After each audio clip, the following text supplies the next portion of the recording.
ಆತ್ಮೀಯ H16 news ಅರ್ಥಾತ್ ಸೀತಾರಾಮ್ ನ್ಯೂಸದ ವೀಕ್ಷಕರೇ, ನಾನು ನಿಮ್ಮವ ಎಂ ಆಯುಧ ಮಲ್ಲಪ್ಪ ಜೊತೆವರು. ತಾವು ಈಗ ಸುದ್ದಿಗಳ ಲೋಕಕ್ಕೆ ಎಂಟ್ರಿ ಹೊಡಿತಾ ಇದ್ದೀರಿ.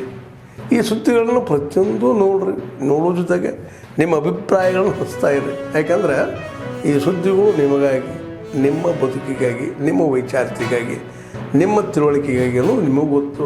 ಜೊತೆಗೆ ನಮಗೂ ನಿಮ್ಮೊಂದಿಗೆ ಇದೊಂದು ಮಾತಾಡುವಂಥ ಜೊತೆಗೆ ಸುದ್ದಿಗಳನ್ನು ಬಿಡುವಂಥ ಕೆಲಸ.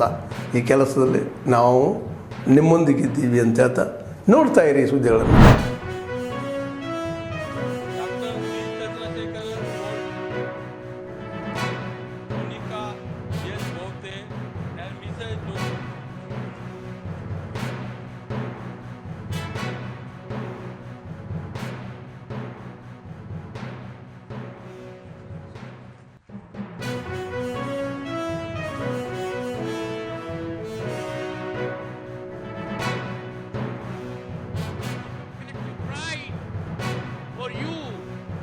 Your families, your mentors, and for those who have walked alongside with you in this journey on this campus.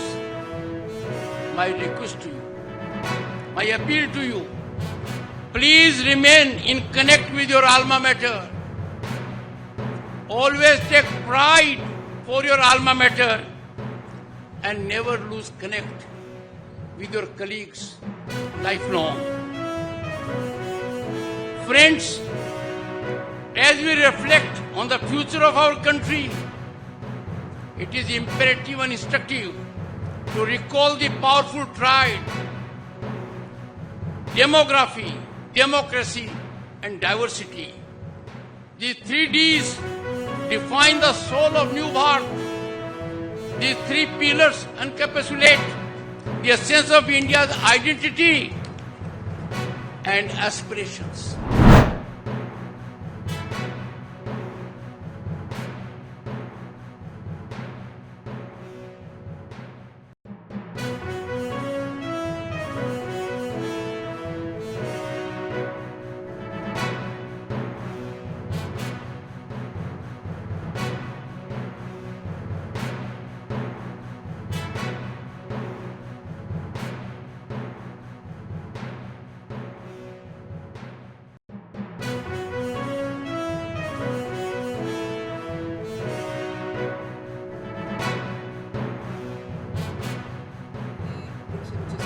CESCOM ಅವರ ಒಂದು ನೇತೃತ್ವದಲ್ಲಿ ಜೊತೆಗೆ ಜಿಲ್ಲಾಡಳಿತದ ಒಂದು ಪ್ರಯತ್ನ ಮತ್ತು ಉಸ್ತುವಾರಿ ಸಚಿವರ ಪ್ರಯತ್ನದಿಂದ 32 ಹಾಡಿಕೋಡುಗಳಿಗೆ ಸುಮಾರು 42 ಕೋಟಿ ವೆಚ್ಚದಲ್ಲಿ ಒಂದು ವಿದ್ಯುತೀಕರಣನ ಫುಲ್ ಫ್ಲೆಡ್ಜ್ ಎಲೆಕ್ಟ್ರಿಸಿಟಿ, ಅಂದರೆ ಮೊದಲೆಲ್ಲ ಕರೆಂಟ್ ಕೊಡೋದು ಅಂತ ಹೇಳಿದ್ರೆ ಒಂದು ಮಿಕ್ಸಿ ಮತ್ತು ಒಂದು 2 ಲೈಟ್ಗೆ ಮಾತ್ರ ಒಂದು ವ್ಯವಸ್ಥೆ ಆಗ್ತಾ ಇತ್ತು.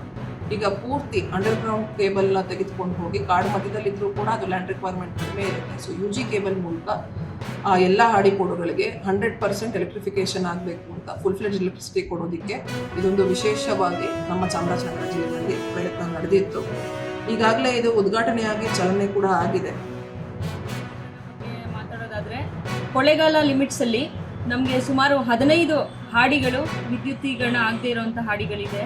ನಾವು ಆಲ್ರೆಡಿ ಅದಕ್ಕೆ DDG ಸಿಸ್ಟಮ್ ಸೋಲಾರಲ್ಲಿ ನಾವು ಸಪ್ಲೈನ ಕೊಟ್ಟಿದ್ದೀವಿ.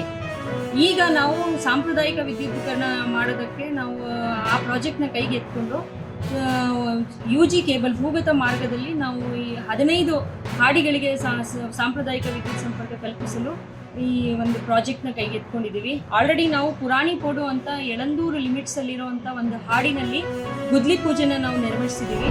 साथियों नमस्कार। आज की कैबिनेट मीटिंग में बहुत ही महत्वपूर्ण 5 फैसले लिए गए। आप सबने फीडबैक दिया था कि पहले एक समरी चाहिए, तो आज उन सारे फैसलों की यहाँ समरी है। किसानों के वेलफेयर के लिए 2 बड़े फैसले लिए गए। खरीफ की MSP, दूसरा इंटरेस्ट सबवेंशन स्कीम और 3 इंफ्रास्ट्रक्चर के प्रोजेक्ट हैं।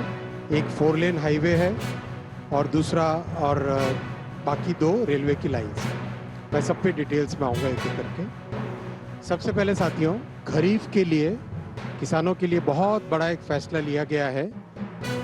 आप सब जानते हैं कि खरीफ की फसल में जिस तरह से पिछले 10-11 वर्षों में मैसिव वृद्धि की गई है एमएसपी की, उसी कड़ी में सीएसीपी की रिपोर्ट पर 2025-26 के खरीफ मार्केटिंग सीजन के लिए आज कैबिनेट में एमएसपी अप्रूव हुआ है। टोटल अमाउंट इसका 2,07,000 करोड़ के आसपास का एस्टिमेट किया गया है। और जैसा कि प्रधानमंत्री श्री नरेंद्र मोदी जी ने प्रतिबद्धता दिखाई है किसानों को उनकी कॉस्ट के ऊपर 50% मिनिमम मार्जिन मिले, कम से कम मार्जिन मिले, उसका ध्यान रखा गया है। तो जितने भी क्रॉप्स हैं, हर एक क्रॉप के लिए कॉस्ट से 50% अधिक, कॉस्ट प्लस 50%, इस चीज़ का ध्यान रखा गया है। इसका एक सिग्निफिकेंट करोलरी है, इस साल हम भारतीय रेलवे वर्ल्ड में second largest cargo carrying railway बनी है, यूएस को पीछे रख के। 1.6 billion tons, 1,612 million ton cargo carry किया पिछले साल। और ये एक डिसाइसिव जंप है। 10 साल पहले अगर देखो तो 1,000 के आसपास रहता था। और इसका एनवायरनमेंट पे बहुत बड़ा बेनिफिट है, जो सबसे बड़ा 1.6 billion, 1,612 million, 1,612 million tons of cargo, 1,612 million tons of cargo. और इसका एनवायरनमेंट पे बहुत बड़ा बेनिफिट मिलता है, because as you know when you compare highway and railway, आपका environment CO2 emissions are practically 95% less in railways. 95% कम होता है रेलवेज में। इसका बहुत बड़ा बेनिफिट मिला और कंट्री की लॉजिस्टिक्स कॉस्ट में भी इसका बेनिफिट मिलता है, बिकॉज कॉस्ट बाय ट्रांसपोर्टेशन जो रेलवे और हाईवे को कंपैरिजन करो तो रेलवे की कॉस्ट आधे से कम है। So that's a very big benefit for the country. Out of the 108 kilometres 23 kilometre upgrade होगा और 85 किलोमीटर ग्रीनफील्ड नया एक हाईवे बनेगा। टोटल कॉस्ट 3,653 करोड़ का इसका इन्वेस्टमेंट होगा, BOT बेसिस पे ये बनेगा। और इसका बहुत बेनिफिट मिलेगा। 3 बड़े इंडस्ट्रियल कॉरिडोर्स हैं, VCIC, HBIC और CBIC। इन तीनों को इससे कनेक्टिविटी मिलेगी। इसके अलावा जो नॉर्दर्न कर्नाटक के मेजर इकोनॉमिक हब्स हैं, हुबली, होसपेट, बेल्लारी, गुटी, कड़पा और नेल्लोर और गुटी, नेल्लोर कड़पा आते आते आंध्रा आ गया। नॉर्दर्न कर्नाटक के जो इकोनॉमिक हब्स हैं उनको भी पोर्ट कनेक्टिविटी का बेनिफिट इस प्रोजेक्ट से मिलेगा। हम कर्नाटक के नागरिकों के आभारी हैं।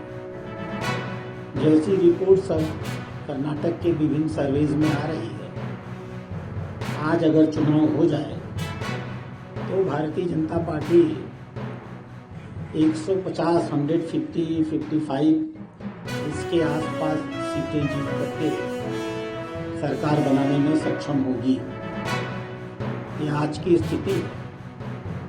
और जिस प्रकार से कांग्रेस की कार्यवाही और गतिविधि है, जिस प्रकार से भ्रष्टाचार पनपा है, प्रशासनिक अक्षमता सामने आई है, मुस्लिम तुष्टीकरण की चरम स्थापना हुई है, ऐसा लगता है कि अगर कांग्रेस इसी रास्ते पर चलती रही तो लोकसभा तो दूसरी बात है, विधानसभा का चुनाव आते आते कांग्रेस दहाई का आंकड़ा भी नहीं पार कर पाएगी। ಆತ್ಮೀಯರೇ, ಎಲ್ಲ ಸುದ್ದಿಗಳನ್ನು ನೋಡಿದ್ರಲ್ಲ, ಏನು ಅನಿಸ್ತು ನಿಮಗೆ? ಇದರಲ್ಲೇ ನಿಮ್ಗೆ ಲೈಕ್ ಆಗಿರ್ಬೋದು, ಡಿಸ್ಲೈಕು ಆಗಿರ್ಬೋದು, ಕಾಮೆಂಟ್ ಬೇಡಪ್ಪ ಅಂತೂ ಅನಿಸಿರ್ಬೋದು, ಕಾಮೆಂಟ್ ಮಾಡಬೇಕಪ್ಪ ಅನಿಸಿರ್ಬೋದು, ಶೇರ್ ಮಾಡಬಾರ್ದಪ್ಪ ಅನಿಸಿರ್ಬೋದು, ಅದು ಮಾಡಬೇಕು ಅನಿಸಿರ್ಬೋದು. ಏನಾದರೂ ಆಗಲಿ ಶೇರ್ ಮಾಡ್ತಾಯಿರಿ, ಈ ನ್ಯೂಸ್ಗಳನ್ನ ಹಂಚ್ತಾ ಇರಿ, ಜೊತೆಗೆ ಇದಕ್ಕೆ ಸಬ್ಸ್ಕ್ರೈಬ್ ಆಗ್ತಾಯಿರಿ ಅಂತ ಹೇಳ್ತಾ H16 ನ್ಯೂಸ್ ಅರ್ಥಾತ್ ಹೇ ಸೀತಾರಾಮ್, ಇದು ಸತ್ಯದ ಕೈಗೆ ನಡಿ. ವಂದನೆಗಳು.